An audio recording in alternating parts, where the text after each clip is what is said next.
দফা দাবির মিছিল পরবর্তী সমাবেশে আসার জন্য সর্বস্তরের 10 বার্ষিকী অভিনন্দন জ্ঞাপন করছি। আমাদের দাবির পয়লা দাবিটা হচ্ছে পিআর। পিআরটা কি অনেকে ব্যাখ্যা করেছেন। পি হচ্ছে প্রপোর্শনাল আর আর হচ্ছে রিপ্রেজেন্টেশন। প্রপোর্শনাল থেকে পি এবং আর রিপ্রেজেন্টেশন থেকে আর নিয়ে পিআর পদ্ধতি করছে। তার অর্থ হলো একটা দল ধরুন 1,50,000 ভোট পেয়েছে, সেকেন্ড হাইয়েস্ট ভোট পেয়েছে 1,47,000। জিতবে কে? যে 1,50,000 পেয়েছে সে তো জিতবে। এই যে 1,48,000 ভোট যারা পেয়েছে তাদের ভোট গণনায় আসবে না, কোনো কাজে লাগবে না। লোকেরা মনে করে, ভোটাররা মনে করে আমার ভোট বুঝিবা বাতিল হয়ে গেছে, কোনো কাজে লাগলো না। আর পিআর পদ্ধতির প্রত্যেকটা ভোট কার্যকর হবে, গণনা হবে। একটা দল ভোট পেয়েছে 40%, সে 120টা আসন পাবে।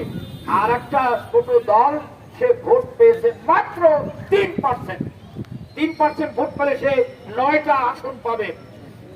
ঠকলেও আপনার ভোট বাতিল হবে না, ক্যান্সেল হবে না, নষ্ট হবে না। প্রত্যেকটা ভোটার দাবিকে সমুজ্জ্বল করবার জন্য, বাঁচিয়ে রাখবার জন্য এই পিআর প্রথা। এটা কি মন্দ না? বন্ধুরা, জামাত ইসলামের দায়িত্বশীলদের মস্তিষ্ক প্রসূত প্রত্যেকটি দাবি জনগণের নন্দিত দাবিতে পরিণত হয়। আপনাদের মনে আছে না, তত্ত্বাবধায়ক সরকার কিংবা কেয়ারটেকার সরকারের দাবি করেছিলাম আমরা। আপনারা বুঝতে পারেন নাই কেমন করে কেয়ারটেকার সরকার হয়। সংবিধানে নাই, পাগলে আর শিশুতে বুঝবে। কিন্তু আপনারা এখন ঠিকই বুঝেছেন, আপনারা ঠিকই বুঝেছেন।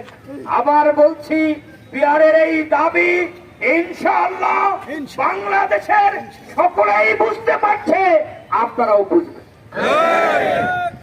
2 নম্বর কথা হলো, দাবি হলো লেভেল প্লেইং ফিল্ড চাই।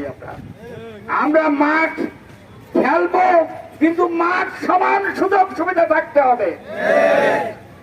আপনি সকল সুবিধার 9 ভাগ এনজয় করবেন, আর আমরা বাকি সকল দল মিলে 1 ভাগ এনজয় করবো, তা হবে না।